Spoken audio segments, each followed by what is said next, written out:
कथा अक्रूर जी की। अक्रूर जी श्री कृष्ण जी के चाचा थे, परंतु वे कंस के राज में राज कर्मचारी थे। वे बहुत बुद्धिमान और धर्मात्मा थे। देखने में यह भी एक अचंभे वाली बात थी कि प्रभु की भक्ति करने वाले अक्रूर जी की रोजी रोटी का संबंध एक पापी, अहंकारी और दुराचारी कंस के साथ था। परंतु वह ज्ञान और ब्रह्मचार्य के कारण वह हमन कुंड में रहते हुए भी उसका किसी तरह से उस पर असर नहीं होता था। वह उसी तरह उसके साथ घुल मिलकर रहते थे जिस तरह अच्छे और गंदे पानी में कमल का फूल खिल कर रहता है। कंस की सभा में हर रोज पाप होते रहते थे।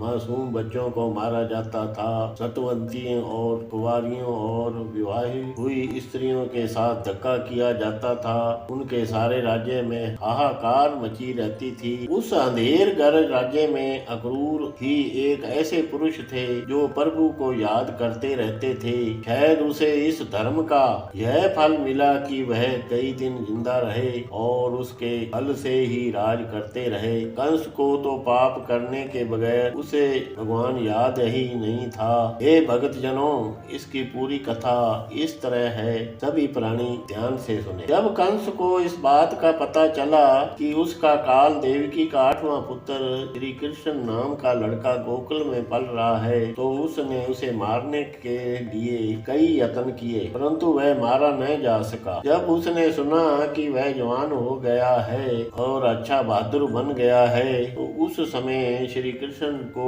मथुरा में बुलाने के लिए कंस ने एक धनुष यज्ञ करने के लिए एक प्रोग्राम बनाया। उस यज्ञ में उसने दूर दूर से कुश्ती लड़ने वाले पहलवान बुलवाए। उस समय श्री कृष्ण जी को बुलाने के लिए कंस ने अक्रूर जी को गोकुल में भेजा। कंस के मुंह से इतनी बात सुनकर उस समय अक्रूर जी की खुशी का कोई ठिकाना न रहा। उसकी प्रशंसा इसलिए थी कि वे वहां जाकर श्री कृष्ण जी के बाल अवस्था के जाकर दर्शन कर लेंगे, यह उसके मन की कामना थी। जब वे श्री कृष्ण जी को लाने के लिए मथुरा से चल पड़े, तो वह चलते चलते अपने मन में ही यह सोचकर चल रहे थे कि जब उन्हें प्रभु मिलेंगे तो वे सबसे पहले उसके चरणों में दंडवत होकर प्रणाम करेंगे। जब उसके चरण कमलों में मेरा सिर होगा तो वे अपने हाथों से मेरा सिर ऊपर उठा कर देंगे, तो उस समय मेरे कितने अच्छे भाग होंगे।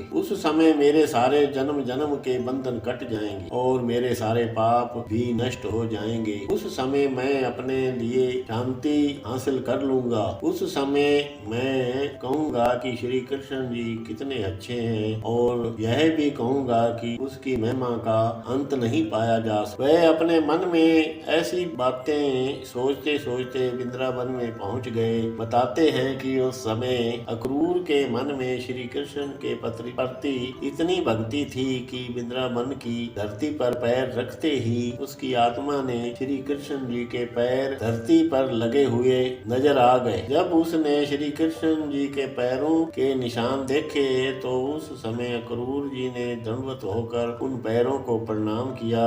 उस समय वह उसके प्रेम का दीवाना सा हो गया। उस समय उसने चरणों से धूल उठाकर अपने माथे पर लगाई। इस तरह अक्रूर जी प्यार का आनंद लेते हुए नंद के घर पहुंच गए। जब वे उनके घर पहुंचे तो उस समय बलराम और कृष्ण दोनों घर में ही थे। अपने वचनों के अनुसार उस समय अक्रूर जी ने उसे दंडवत प्रणाम किया, तो श्री कृष्ण जी ने उस समय अपने कोमल हाथों से उसे उठाया और उसे अपनी छाती से लगा लिया। छाती में लगाते ही उसके कपाट खुल गए और उसे 3 लोक का ज्ञान हो गया। जब अक्रूर जी ने उन्हें कहा कि कंस ने धनुष यज्ञ रचा हुआ है और उसने ग्वालों जवानों समेत उन्हें मथुरा में बुलाया है, जब श्री कृष्ण जी ने अक्रूर के मुंह से यह वचन बात सुनी तो उसकी खुशी का ठिकाना न रहा। वह यह बात सुनकर बहुत खुश हुए कि बुलावा आ गया है, इसके बिना शायद मेरे माता पिता हमें जाने ही न देते। दूसरे दिन नंद जी, बलराम जी, श्री कृष्ण और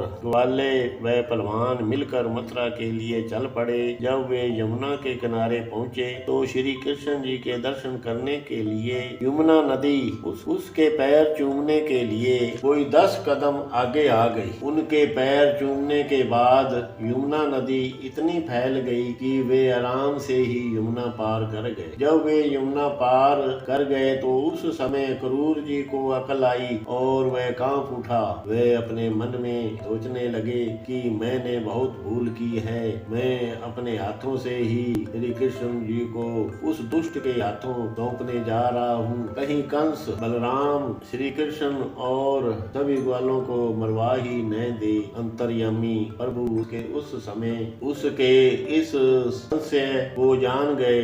उसने अपनी शक्ति के साथ क्रूर को कई दर्शन करा दिए। साथ में उसे यह भी कहा कि भगत जी आप इस बात की चिंता न करें, भगवान की माया देखते जाओ क्या क्या खेल दिखाती है। जब भगवान मथुरा में पहुँचे तो वे सबसे पहले पहलवानों के दंगल में गए। उस समय श्री कृष्ण जी ने फैसला कर लिया कि वह पाप राज का अंत कर ही देंगे। उन्होंने पहलवानों के अखाड़े में पापी कंस को मार दिया।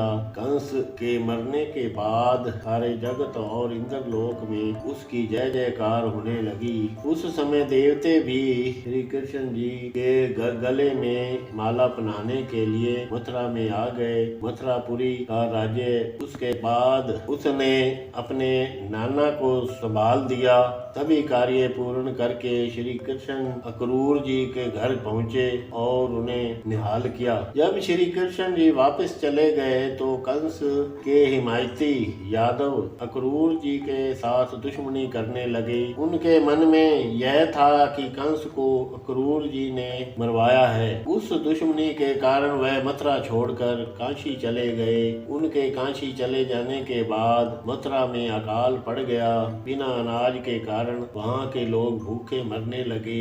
इसके अलावा वहाँ और भी कई कौतुक होने लगे। उसका एक यह भी कारण था कि अक्रूर का साथ देने वाली उसके पास एक मणि थी। उस मणि की विशेषता यह थी कि वह अक्रूर को प्रतिदिन 8 मन सोना देती थी। वह यह सोना लोगों में बांट देते थे। इसके साथ साथ उस मणि में यह भी खासियत थी कि जिस स्थान पर वह मणि रहती थी वहाँ लड़ाई झगड़ा कम होता था। परंतु उस मणि को अपने पास रखना बहुत मुश्किल था। इससे पहले वह जिसके पास भी चली जाती थी उसकी मौत हो जाती थी। वह मणि नहीं थी बल्कि मौत की मणि थी। क्रूर से पहले वह 8-9 के पास वह मणि गई थी, परंतु उन सभी की मौत हो गई थी। अक्रूर ने उसे अपनी भक्ति के जोर पर उस मौत को जीत लिया। उस समय मणि में वह अवगुण था जो दूर हो गया।